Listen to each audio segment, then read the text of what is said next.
Bapak Ibu jemaat yang dikasihi Tuhan, yang menjadi pembacaan firman Tuhan bagi kita pada pagi hari ini sesuai dengan bacaan yang telah ditentukan, terambil dari kitab Injil Yohanes pasal 20 ayat 19 hingga ayatnya yang ke-31. Yohanes pasal 20 ayat 19 hingga ayatnya yang ke-31. Yesus menampakkan diri kepada murid-muridnya. Ketika hari sudah mulai malam, pada hari pertama minggu itu, berkumpullah murid-murid Yesus di suatu tempat dengan pintu-pintu yang terkunci karena mereka takut kepada orang-orang Yahudi. Pada waktu itu, datanglah Yesus dan berdiri di tengah-tengah mereka dan berkata, "Damai sejahtera bagi kamu." Dan sesudah berkata demikian, ia menunjukkan tangannya dan lambungnya kepada mereka. Murid-murid itu bersukacita ketika mereka melihat Tuhan. Maka kata Yesus sekali lagi, "Damai sejahtera bagi kamu. Sama seperti Bapa mengutus aku, demikian juga sekarang aku mengutus kamu." Dan sesudah berkata demikian, ia menghembusi mereka dan berkata, "Terimalah Roh Kudus. Jikalau kamu mengampuni dosa orang, dosanya diampuni. Dan jikalau kamu menyatakan dosa orang tetap ada, dosanya tetap ada." Tetapi Thomas, seorang dari ke-12 murid itu yang disebut Didimus, tidak ada bersama-sama mereka ketika Yesus datang ke situ. Maka kata murid-murid yang lain itu kepadanya, "Kami telah melihat Tuhan." Tetapi Thomas berkata kepada mereka, "Sebelum aku melihat bekas paku pada tangannya, dan sebelum aku mencucukkan jariku ke dalam bekas paku itu, dan mencucukkan tanganku ke dalam lambungnya, sekali-kali aku tidak akan percaya." 8 hari kemudian, murid-murid Yesus berada kembali dalam rumah itu, dan Thomas bersama-sama dengan mereka. Sementara pintu-pintu terkunci, Yesus datang dan ia berdiri di tengah-tengah mereka dan berkata, "Damai sejahtera bagi kamu." Kemudian ia berkata kepada Thomas, "Taruhlah jarimu di sini dan lihatlah tanganku. Ulurkanlah tanganmu dan cucukkanlah ke dalam lambungku. Dan jangan engkau tidak percaya lagi, melainkan percayalah." Thomas menjawab dia, "Ya Tuhanku dan Allahku." Kata Yesus kepadanya, "Karena engkau telah melihat aku, maka engkau percaya. Berbahagialah mereka yang tidak melihat, namun percaya." Memang masih banyak tanda lain yang dibuat Yesus di depan mata murid-muridnya, yang tidak tercatat dalam kitab ini. Tetapi semua yang tercantum di sini telah dicatat supaya kamu percaya bahwa Yesuslah Mesias, Anak Allah, dan supaya kamu oleh imanmu memperoleh hidup dalam namanya. Demikian firman Tuhan. Dan yang menjadi tema renungan bagi kita, tema yang telah ditentukan adalah mengikut jejak Thomas, sanksi menjadi saksi. Sekali lagi, tema kita adalah mengikut jejak Thomas, sanksi menjadi saksi.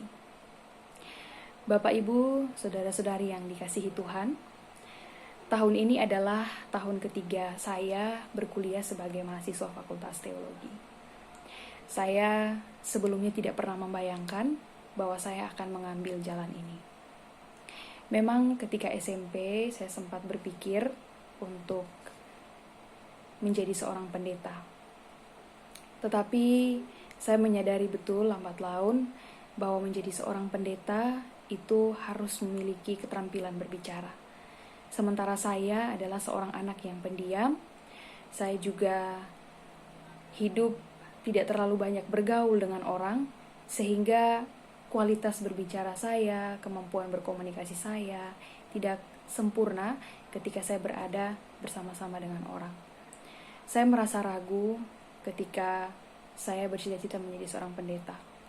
Karena menurut saya, menjadi seorang pendeta itu kunci yang paling utama adalah kemampuan dan kualitasnya ketika dia menyampaikan khotbah.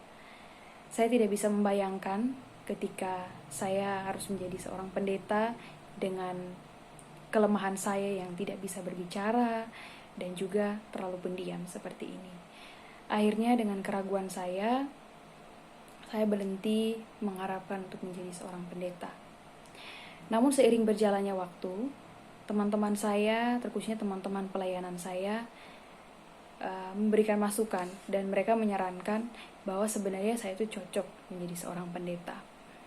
Mereka berusaha untuk meyakinkan saya agar saya mau melanjutkan studi sebagai seorang pendeta.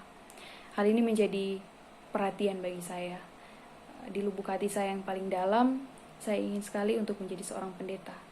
Tetapi saya juga menyadari kelemahan saya. Saya menyadari bahwa ketika saya memaksakan diri saya untuk menjadi seorang pendeta dengan kekurangan ini, maka saya tidak akan menjadi seorang pendeta yang baik. Saya juga tidak mampu untuk menyampaikan khotbah yang baik dan benar. Bapak Ibu, ini adalah keraguan saya pada masa itu. Tetapi entah bagaimana ceritanya, ketika lulus SMA, saya mendaftarkan diri ke Fakultas Teologi. Dan saya tidak mendaftarkan diri ke fakultas-fakultas yang lain atau jurusan-jurusan yang lain. Saya hanya mendaftarkan diri saya di Fakultas Teologi. Setelah masuk ke UKSW, terkhususnya Fakultas Teologi, saya kembali menyadari betul bahwa memang saya masih punya banyak kekurangan dan keterbatasan dalam hal komunikasi. Hal ini semakin terlihat Bapak Ibu ketika presentasi kelompok di kelas. Walaupun kami presentasi dalam bentuk kelompok, saya masih sangat keberatan. Saya masih sangat kesulitan dalam presentasikan materi. Oleh karena itu mungkin saya sempat berpikir lagi, bagaimana ceritanya ketika seorang pendeta seperti saya harus berdiri sendiri di depan mimbar dan menyampaikan khotbah dalam keadaan saya masih ragu dengan diri saya sendiri. Bapak Ibu, salah satu sifat atau kecenderungan kita sebagai manusia adalah kita harus melihat dulu baru kita percaya. Kita harus merasakan dulu baru kita percaya. Sulit sekali bagi kita untuk percaya jika kita hanya mendengarkan perkataan dari orang lain. Jikapun ada dari kita yang percaya akan perkataan itu, pasti tidak akan pernah berhenti begitu saja dan benar-benar percaya. Dalam hati kita pastilah masih menyimpan keraguan. Keraguan atau kata lainnya adalah sanksi, seperti yang tertera dalam tema kita pada hari ini. Dalam Kamus Besar Bahasa Indonesia, artinya adalah kebimbangan. Kebimbangan sendiri berarti keberadaan kita di antara percaya atau tidak percaya. Dalam Alkitab kita sering menemui tokoh-tokoh Alkitab yang juga ragu akan janji-janji Tuhan. Salah satunya yang paling terkenal itu mungkin adalah Sarah, istri dari Abraham. Ia ragu akan janji Tuhan ketika Tuhan berkata akan memberikan kepada dia dan juga Abraham seorang anak di usia mereka yang sudah sangat tua. Ketika berada dalam keadaan seperti itu, kita juga pasti akan ragu seperti Sarah. Bagaimana ceritanya ketika kita sudah berada di usia seperti itu, kita masih bisa memiliki seorang anak. Secara manusiawi pasti tidak mungkin. Timbullah keraguan dalam hati kita, dan akhirnya dengan keraguan itu kita berhenti untuk berharap. Tokoh Alkitab yang menjadi topik perbincangan kita pada hari ini, topik perenungan kita pada hari ini adalah salah satu dari ke-12 murid Yesus yang dikenal dengan julukan si peragu. Ya, namanya adalah Thomas yang tidak percaya. Julukan Thomas yang tidak percaya dan Thomas si peragu ini sudah melekat pasti dalam kehidupan kita hari lepas hari. Thomas ini dianggap sebagai seorang yang ragu dan juga seorang yang tidak percaya karena dia tidak percaya akan kebangkitan dari Yesus Kristus. Ketika kita melihat bacaan ini, Thomas juga memberikan pernyataan bahwa dia baru akan percaya ketika dia melihat langsung, bahkan menyentuh langsung tangan Yesus yang merupakan bekas pakuan.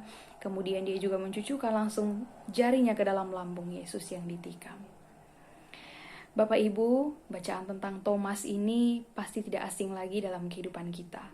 Bahkan mungkin ketika kita merayakan Paskah, kita sering sekali mendapati bacaan tentang Thomas. Nah, ketika kita membaca bacaan tentang Thomas ini, mungkin beberapa kali kita berpikir, mungkin kita merasa heran ya Bapak Ibu, dan juga mungkin ada beberapa dari kita yang marah. Karena bagaimana mungkin seorang Thomas yang adalah murid Yesus, yang selalu bersama-sama dengan Yesus setiap hari, tetapi dia tidak percaya akan kebangkitan Yesus. Sebenarnya Bapak Ibu, Thomas ini juga menggambarkan kita sebagai manusia yang penuh dengan keterbatasan. Dasar dari keraguan kita adalah keterbatasan kita sebagai manusia. Kita ini terbatas dalam memahami sesuatu yang di luar dari jangkauan pikiran kita dan juga pengalaman indera kita. Di luar jangkauan pikiran kita bagaimana dan seperti apa.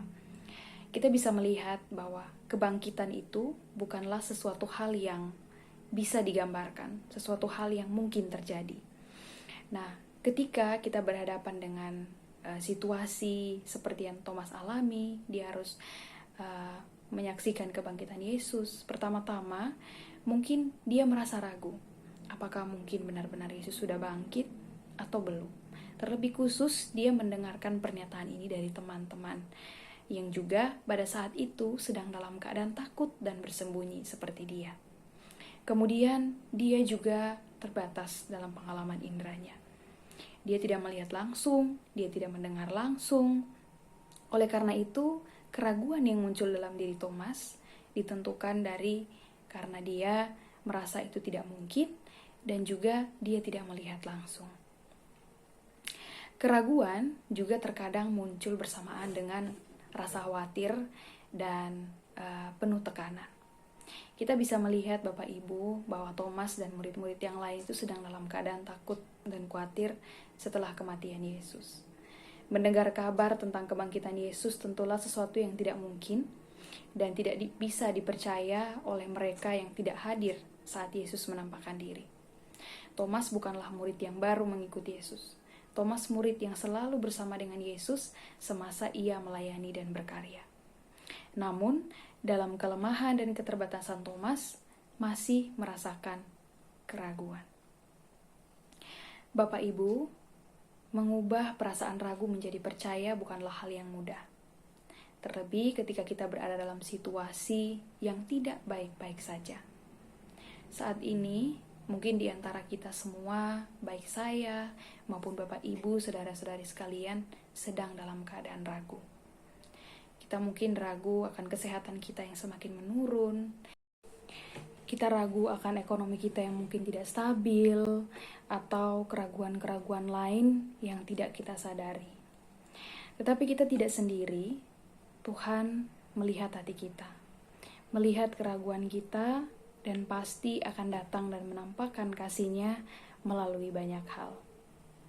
Betapa bacaan ini menggambarkan tentang kasih Tuhan yang tidak ada batasnya. Yesus kembali menampakkan diri setelah 8 hari ketika ia melihat Thomas dalam keraguannya. Ketika secara langsung Yesus berbicara dan menunjukkan bekas pakunya serta lambungnya kepada Thomas, semuanya itu bukanlah satu hal yang sia-sia. Yesus melakukannya karena ia mempersiapkan Thomas untuk hal-hal besar yang akan terjadi di depan.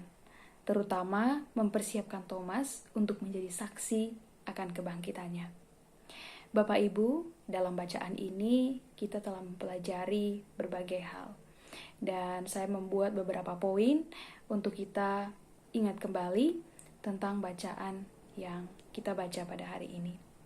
Yang pertama Bapak Ibu, keraguan itu adalah hal yang manusiawi. Kita semua sebagai manusia pasti memiliki fase kehidupan di mana kita meragukan sesuatu. Saat kita terpuruk dalam masalah, saat kita menghadapi sakit, saat kita sedih karena ditinggalkan orang terkasih. Keraguan itu bukan sesuatu yang menjadikan kita buruk. Selama keraguan itu tidak membuat kita lupa akan kasih Tuhan yang lebih besar daripada keraguan itu. Dari kisah Thomas ini mengajarkan kita bahwa Tuhan memahami keraguan kita dan Dia tidak membiarkan kita terjebak di dalamnya.